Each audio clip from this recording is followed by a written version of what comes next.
Hi, good day everyone. So my name is JD and I will be your teacher for the environmental science. For the previous lectures, we're done with the introduction to the basic science concepts, physical environment, and now we are down to the last topic for the unit 1, which is the biosphere.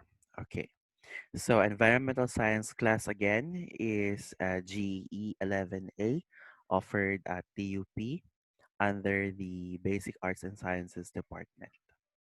So our topic is biosphere. In our previous discussion, we talked about atmosphere, geosphere, and hydrosphere. And all these spheres of Earth works together to form or to support the biosphere. When we say biosphere, what does it mean? From the word bio, it means life. It's a sphere of life on Earth. Okay. So for biosphere, important thing to consider first is life in Earth system. The biosphere is a portion of the Earth that is inhabited by life. Biosphere, part of the Earth where life exists, includes all living and non-living things. Biota, collection of just living things in the biosphere. So as you can see in the image shown, no, biosphere, under biosphere is biota. So biosphere covers living things and non-living things. Pag sinabi nating biota, biota means living things only. So in biosphere, merong biota, the living things, and abiota, the non-living things. So it includes all living things and non-living things. Biota are collection of just living things in the biosphere. It could be in the land. It could also be in water. So the Earth has four major systems. Okay, we already talked about this: the atmosphere, hydrosphere, lithosphere, and the biosphere, all together forming the biosphere. The ecosphere is at the center, sometimes referred as the biosphere as well. But in other texts, in other textbooks, ecosphere is part of the four spheres and overall biosphere. So it has biotic and abiotic factors interact in biosphere. So all four of Earth's spheres or systems are connected to one another. Okay, so Gaia hypothesis, Earth itself is kind of a living organism. So yun yung Gaia hypothesis that by in a living organism has its own parts and has its own systems that helps together in order for the organism to function. And ganun din daw si Mother Earth, according to the Gaia hypothesis, that the Earth has four spheres, and all these four spheres help together to support the life on Earth, for Earth to function. Okay.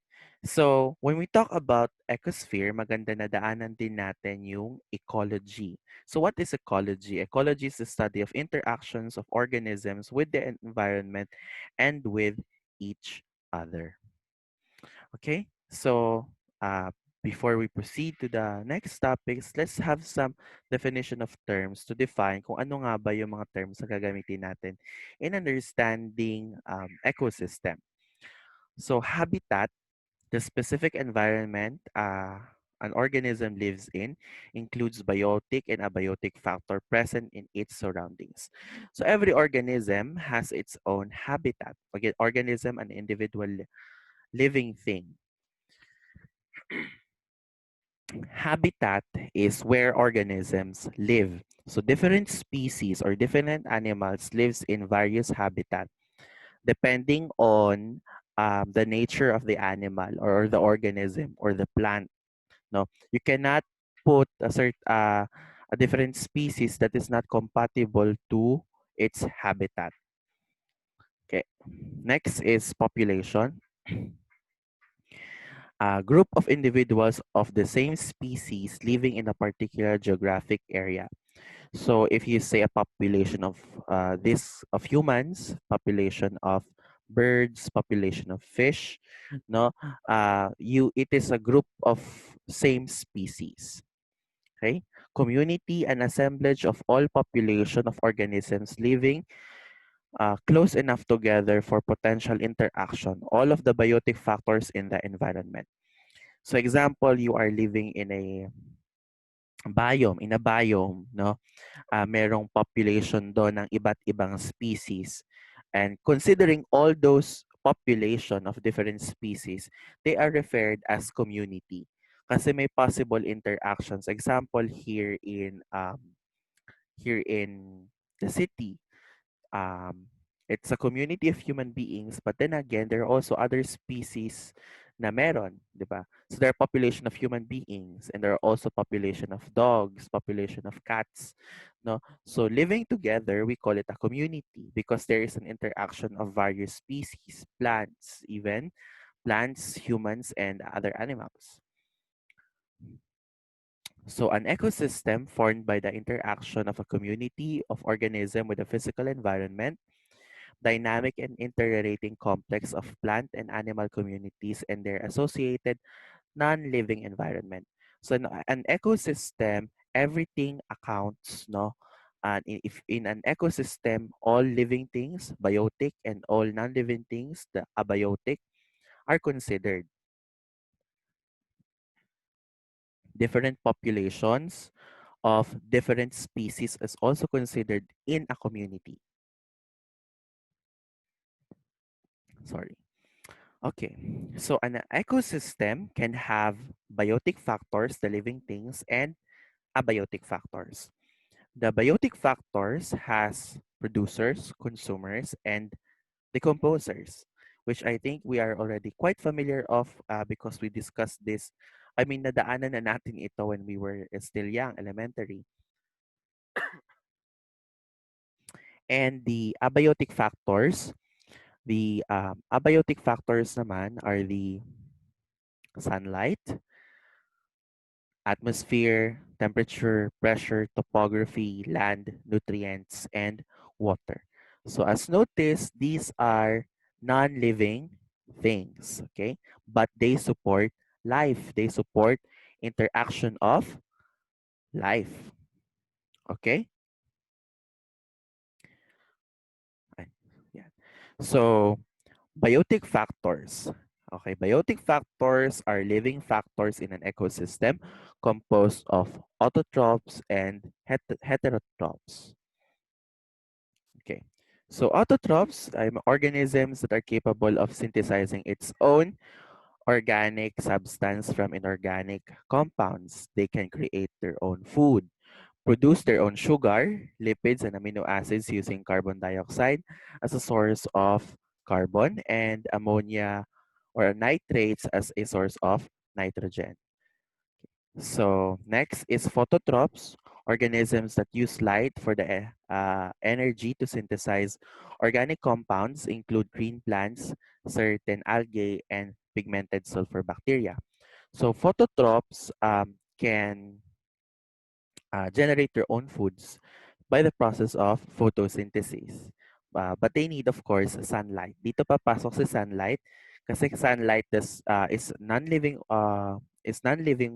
thing, but it supports or fosters life because of the reaction that it can cause, no? And then the chemautotrophs. The chemautotrophs are capable of synthesizing their own food without the use of sunlight. Usually, chemautotrophs lives underwater, yung mga hindi naaabot ng sunlight.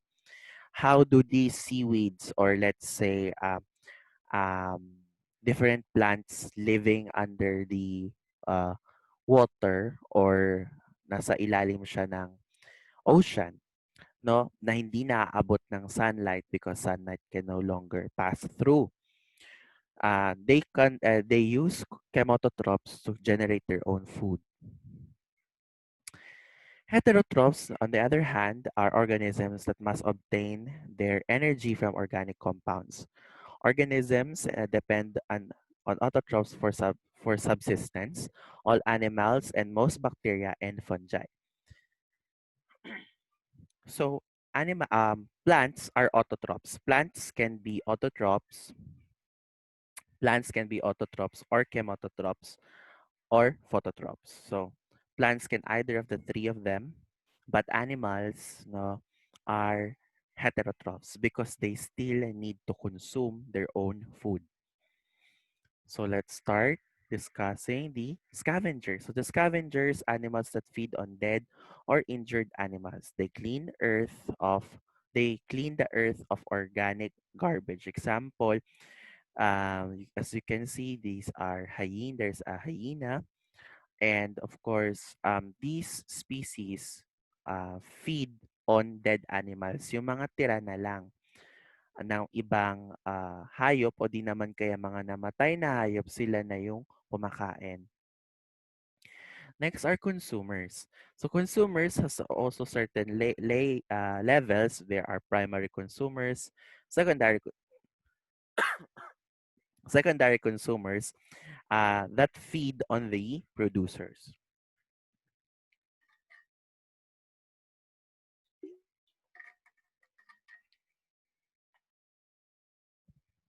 That feed on the producers. So the chemotrophs, phototrophs, and autotrophs, no, they are the producers.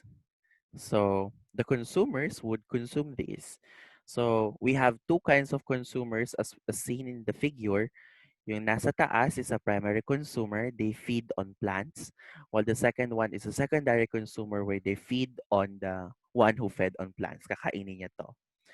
So include animals which are plant eaters, no meat eaters, and those animals which feed on both producers and other consumers. So if you remember, there's a term in our biology class in our elementary and early secondary years called the omnivores, the ones who eat both meat, consumers, and plants. The herbivores, those animals that only consume plants, and the carnivores who only consume meat or consume other consumers.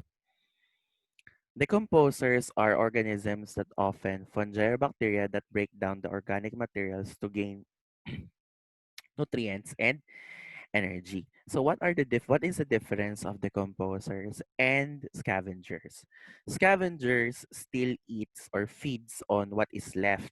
Example, meat, carne. But then again, decomposers, they decompose these organisms into its primary component. It makes it go back to becoming a soil or decomposes it as a fertilizer. So detrivores, no, are organisms that feed on the waste of the dead bodies of organisms. These are mostly insects. Actually, insects sila. Okay, so those are the biotic factors, no? And now let's go to the abiotic factors. The abiotic factors are non-living factors in the ecosystem, biosphere, physical and chemical factors. So example, heavy rain, tornado, or volcanic eruption. So interspecific interactions. This is a relationship within individuals of other species in the community that greatly affects the population structure and dynamics. Some of these ay natalakay na ninyo in your Earth Science class or your biology class that each species has their own interaction. Meron tayong tinatawag na competition, mutualism, predation, herbivory, parasite, and pathogens, and other interactions. These are just examples. Example, there is a competition between a squirrels, no, and black bears. Okay, and then mutualism, plants and mycorrhizae, they both benefit. Pag competition, we do not know which one will be affected, but definitely both of them will be affected in a negative manner. Mutualism, both parties or both species benefits. Predation, uh, crocodile and fish, crocodile will benefit and fish will be harmed. Herbivory, caterpillars and leaves. The caterpillars, those who they are herbivores who feed on plants, and the plants are affected. Parasites and pathogens. The earthworm, no, are benefiting sa kanilang host like humans or dogs. Okay? So these are just interactions that I think you are already familiar of. At madami pa, you have commensalism, you have predation.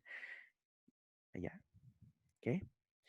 So all this interaction has to happen because of the food chain, the sequence of food transfer up to the trophic level. So it starts with this one is in the terrestrial food chain. The other one is the aquatic food chain.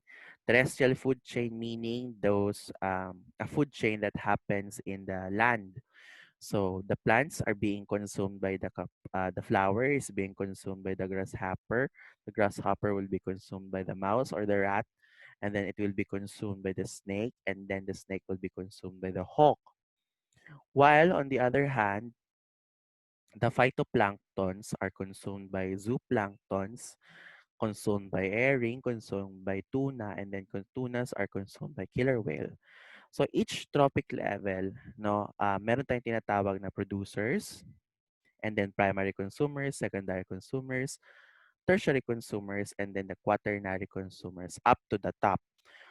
Based on studies, the humans are considered to be the apex predators. The apex predators meaning we are the top of the food chain.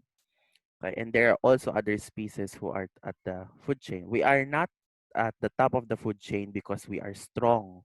No, there are a lot of animals that are stronger than us, like elephants. No, there are a lot of not because we are fierce. Alam natin na may ibang hayop na kaya tayong kainin, no. But um, we are the apex predators because of our ability to reason and to think and to utilize things around us. Okay. So apart from food chain, there's also an energy pyramid. So what's the energy pyramid? And this is may tinatawag na 10% rule. Now, of course, the primary source of energy is the sun, as we have agreed upon in our previous discussion. The sun directly affects all living organisms, but because of sunlight, it is a primary precursor for plants to generate their own food. So, if an animal eats plant, it can only consume 10% of its energy. So as you can see, merong 9,000 kilocalories and then primary consumer producers. And then kinain ng primary consumers, which are herbivores. The calories na nakuha lang nila is 900 kilocalories. So that is just 10% of the 9,000 calories. And then kinain ulit ito ng secondary consumer, 90 kilocalories lang ang na-consume nila out of 900. And then kinain ni tertiary consumer, 9 lang ang nakain niya from 90 kilocalories. So it's what you call the 10% rule of the energy pyramid. That every time it is consumed, the energy that is consumed by the consumer is only 10%. So example, kaya it's encouraged for us to eat vegetables, to eat fruits, no? Because it's a direct source of energy. Because if we eat meat or other consumers, we only consume a lower amount of energy from the primary source of the energy. And of course, meron din tayong tinatawag na food web because the interaction is not linear. Sa food chain kasi ang nangyayari, nagmumukha siyang linear but actually, in the ecosystem, the interaction is a food web. It is an interaction of different spheres, yes, and also an interaction of different species, cross interaction sa plants and animals and human beings. Okay, so in an ecosystem, meron din tayong tinatawag na biogeochemical cycles. Okay? Biogeochemical cycles are recycling of organic matter and nutrients within an ecosystem that occurs as plant and animals excrete waste materials back into the environment and die. Microorganisms recycle all these materials back to the environment. Okay, so even if it's nutrients and other organic matters and recycling materials. So biogeochemical cycle happens. There are different biogeochemical cycles. We have carbon dioxide, carbon cycle, nitrogen cycle, phosphorus cycle, sulfur cycle na tinatalakay, but we will not be dealing with it in a thorough manner. I just want you to realize that in chemistry, di ba, in science, meron tayong tinatawag na law of conservation of mass or law of conservation of um, energy, okay, or law of conservation of mass. So any material that is broken down, no, is not actually any material na organic material or organic compound na breakdown. It's not actually broken down. No, it's only transformed into another compound. No, kasi retained lang siya, and then it goes back. Example, let's have a carbon cycle. So let's start with number one. So sa number one, as you can see, there is the carbon dioxide in the atmosphere goes to plants. And because of the process of photosynthesis, it transforms it or it converts carbon dioxide into um, glucose and its byproduct, oxygen. And oxygen is released in the atmosphere. So it goes to the primary consumers, okay? Or the primary consumers and even the higher level consumers and even bacteria to undergo cellular respiration. Okay. After doing so, it goes releasing carbon dioxide, pupunta naman ito sa plants. And then the plants will again undergo photosynthesis. Or it could also decompose if the plant burns, or let's say the plant died, or let's say the animals died, the oxygen consumed, no, the carbon consumed will become a detritus, the composer, and will be back to the atmosphere. And then, or even from burning of wood, fossils, no, it also releases carbon dioxide, even explosions of volcanic eruptions, no. So it releases carbon dioxide. So ito yung carbon cycle. Okay? Example, there's a tree. Ito, nangyari ito sa Amazon forest. When Amazon forest was burned, anong nangyari doon sa carbon dioxide na na-filter ng mga plants o na-consume ng mga plants nung nasunog sila? When they burned, part of the carbon dioxide went back to the atmosphere. Okay. So, ganun lang. It continues to rotate and rotate and rotate. Okay. Next is the nitrogen cycle. Let's go to number one. So nitrogen fixing bacteria, meron tayo nitrogen fixation. And then for nitrogen in the atmosphere. Okay, example, nagkaroon ng kidlat, sabi ko na previous discussion, example, the N2 are broken down because of thunderstorm and then, or lightning rather, and then it goes to the ground, nagkakaroon ng nitrogen fixation, it goes to the ground and becomes an ammonium in the NH4 in the soil, and then nagiging nagko-contribute ito sa growth ng plant. And number three, assimilation of plants. And then pwede din kasi mag-nitrify ito ng bacteria, and it assimilates the plants, no? So once the plants contain nitrogen, so the plants are consumed by the animal or human being. When the animal wastes, for example, ang tao umihi, no? Nagre-release din ito ng nitrogen. It goes back again to number 7, detritus decomposers, and then when it denitrifies, denitrification, no, nitrogen goes back to the atmosphere. Remember that the reason why we use carbon dioxide and nitrogen cycle is because nitrogen is the richest gas in the atmosphere. So nitrogen can be kasi Sa biogeochemical cycle, water cycle is also part of the biogeochemical cycle because it participates in the contribution of important minerals sa life.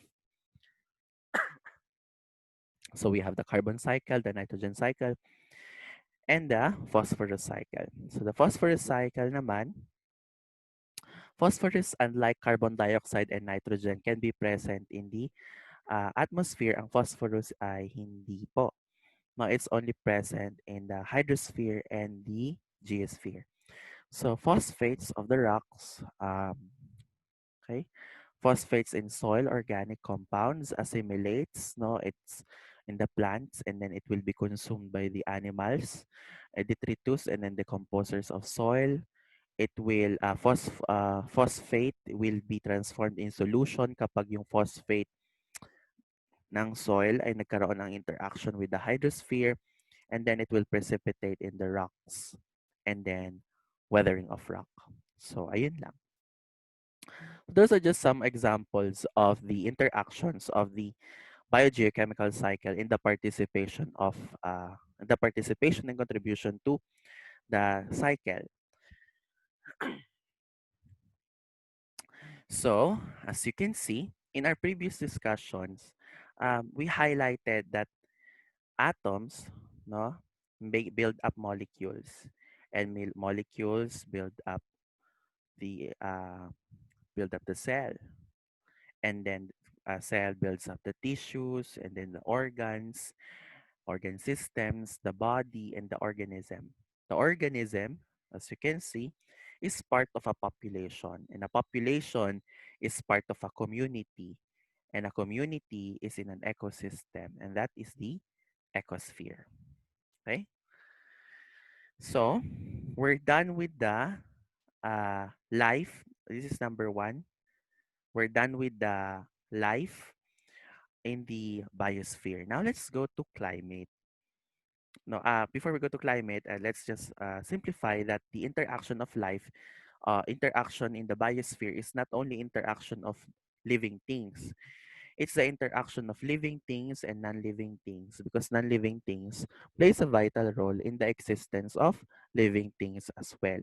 Mahalaga din ang participation ng iba't ibang species, whether it be plants or animals. If it's plants, whether it be heterotrophs, whether it be autotrophs, phototrophs, or chematotrophs. If it's humans, or if it's animals, whether it be consumers, primary or secondary or tertiary or quaternary consumers.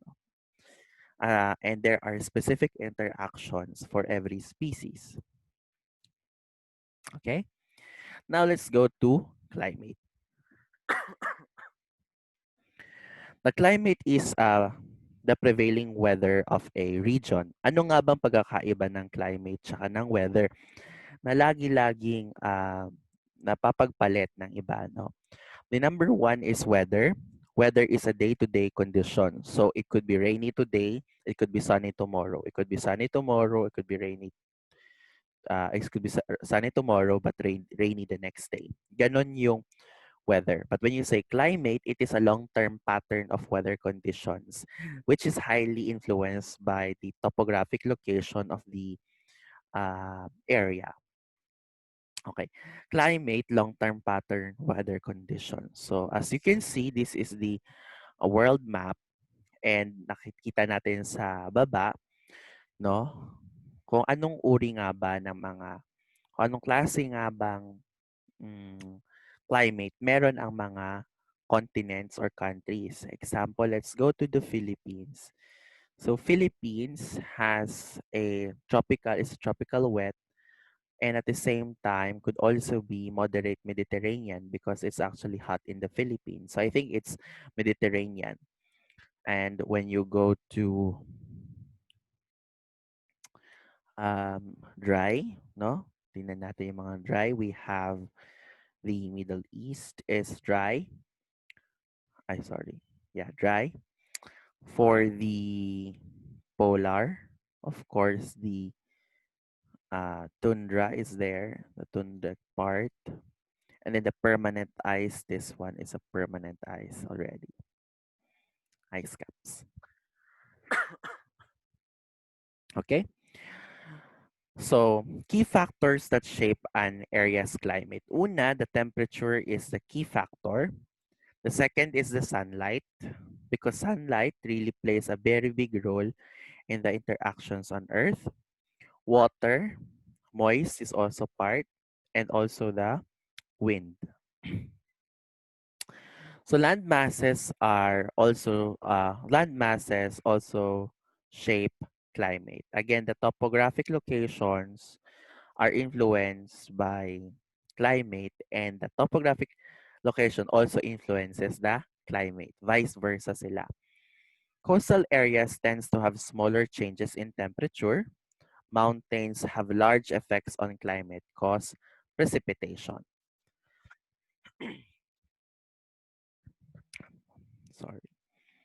So adaptation to climate. Many organisms adapt to survive in a specific climate. Again, as I have mentioned, specific species has their own specific habitats.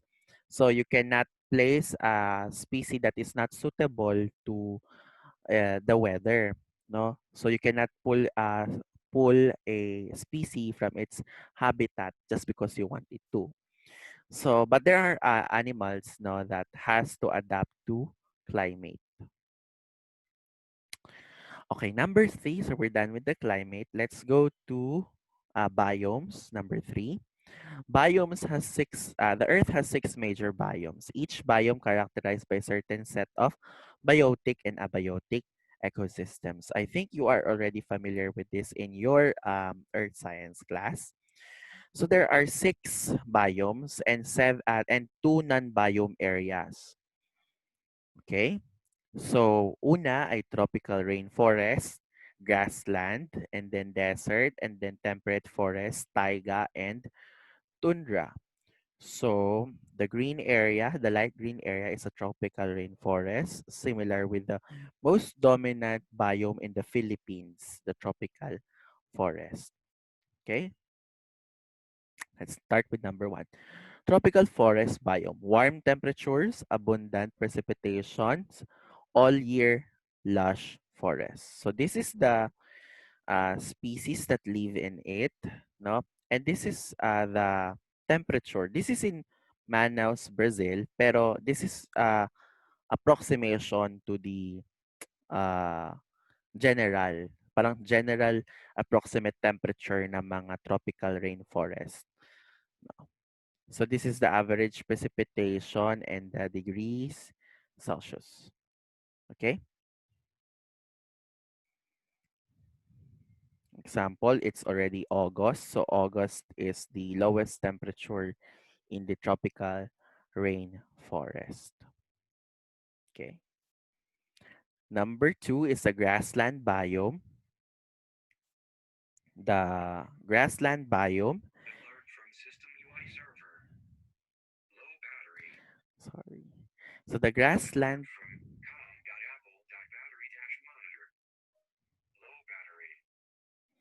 Sorry for that.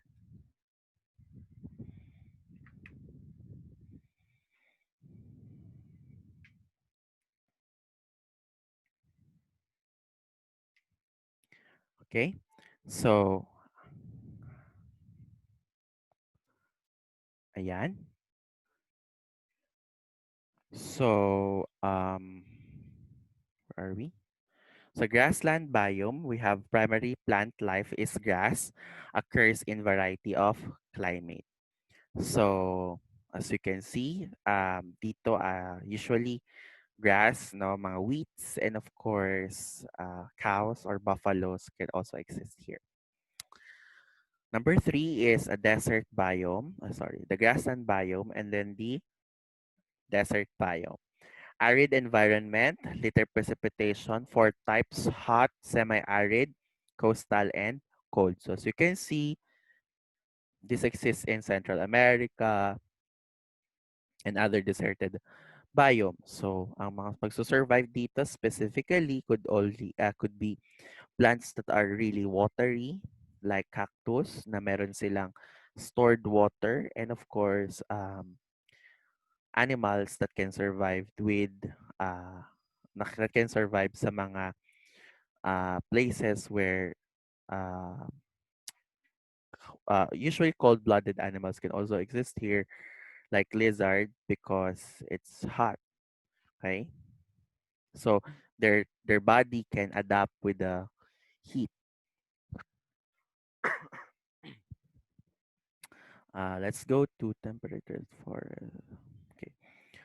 Temperate rainforest. So temperate rainforests include deciduous forests and rainforests. Temperate deciduous forests have hot and summer cold hot summers and cold winters. Deciduous trees are dominant plant species. So you have their raccoons and deciduous plants.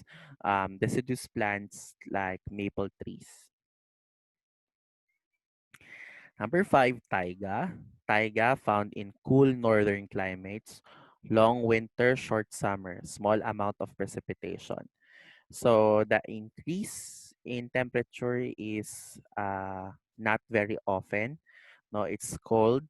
Um, sorry, I wasn't able to show kung saan yung mga area pala. This one is in uh, National Oceanic Atmosphere. Okay. This one is in Source Natin ay Environment Canada. This is like Canada. It's most of the regions of Canada is taiga. Okay, so small amount of precipitation. Okay. Number six is tundra, far northern altitudes with long winters, 10 months, limited precipitation, permafrost. So yeah, it's a good place to visit. So I encourage you guys to have to put in your bucket list to visit the different biomes para ma-enjoy natin. Okay, next is number seven. The minor biomes are example nito ay yung mga hot, dry, summer, and cool, moist winters. Okay, so as mentioned, no polar ice caps and mountains are not considered biomes, but polar ice caps can still be, or mountains can also be a biome for some. Example for polar ice caps, though wala namang soil dito, merong specific plant tsaka specific community like bears that can survive. Okay, found at North Poles and South Poles. Most animals depend on sea for food. So you have penguins and you also have polar bears, and sometimes sea lions can also be found at the at polar ice caps. Okay. Number four is marine ecosystem. So in a marine ecosystem, um, okay, it is important no to be familiarized with the division of the zones. So you have ocean zone. Okay, so yeah, we have the ocean zone. So example, this is the ocean. At a certain level na nag-iiba yung makikita natin si epipelagic, mesopelagic, bathypelagic, abyssopelagic. So what is this? Remember kung ang Earth at saka ang atmosphere may layer, yung water din no sa ocean zones meron din pong layers. These layers usually is indicated by the temperature. If you remember, if you sometimes feel naliligo kayo no and then malamig sa part na to and then mainit sa paanan ninyo. It is also brought about by the temperature no. So the layers also varies because of the temperature, and different animals exist in different layers. Okay? So divided between areas that receive light, yun yung photic zone. And then those that do not receive light are the aphotic zone. Photic and the aphotic. So again, question, paano nakaka-survive yung mga plants na nasa aphotic zone kung wala namang sunlight? Kasi photosynthesis ang kailangan sa sunlight, di ba?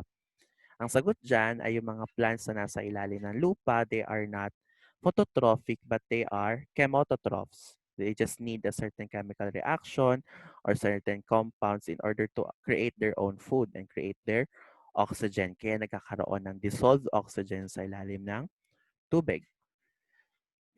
Number five, estuaries and freshwater ecosystem. So what do we mean by estuaries?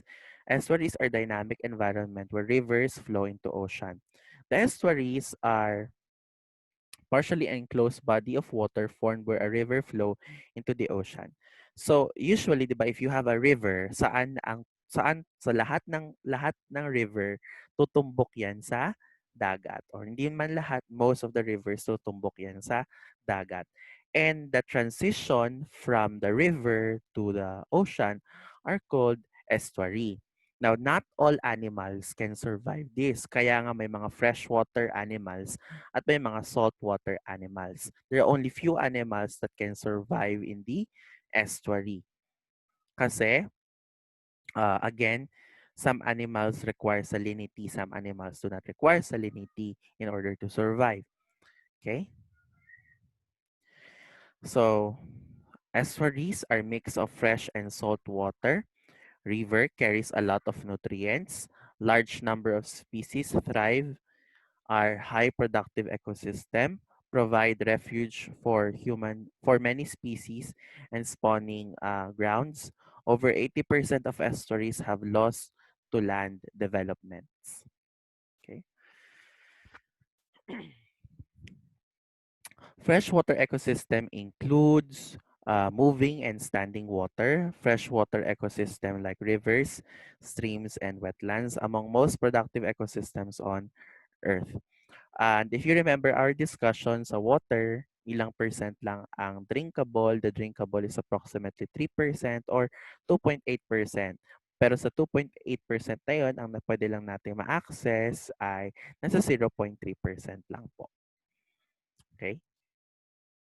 So ponds and lakes are share common features, smaller in size than ocean but also divided into zones. Ang zones niya naman ay littoral zone, limentic zone, profundal zone, and benthic zone. These are the zones of the lake. And there are again specific animals that can survive in certain zones only. Okay? So the study of the biosphere is actually very very wide, very very large siya. Hindi lang ito isang usapin lamang. But I am just giving you an overview of the biosphere because again, biosphere is about the interaction of the non-living thing and living things. Unlike kapag kasi 'di ba, so biosphere is the center of all spheres. Kasi all spheres, if you notice the atmosphere, the hydrosphere, and geosphere. These are non-living systems of the Earth. The living system of the Earth is a biosphere, and all these systems work together to support life.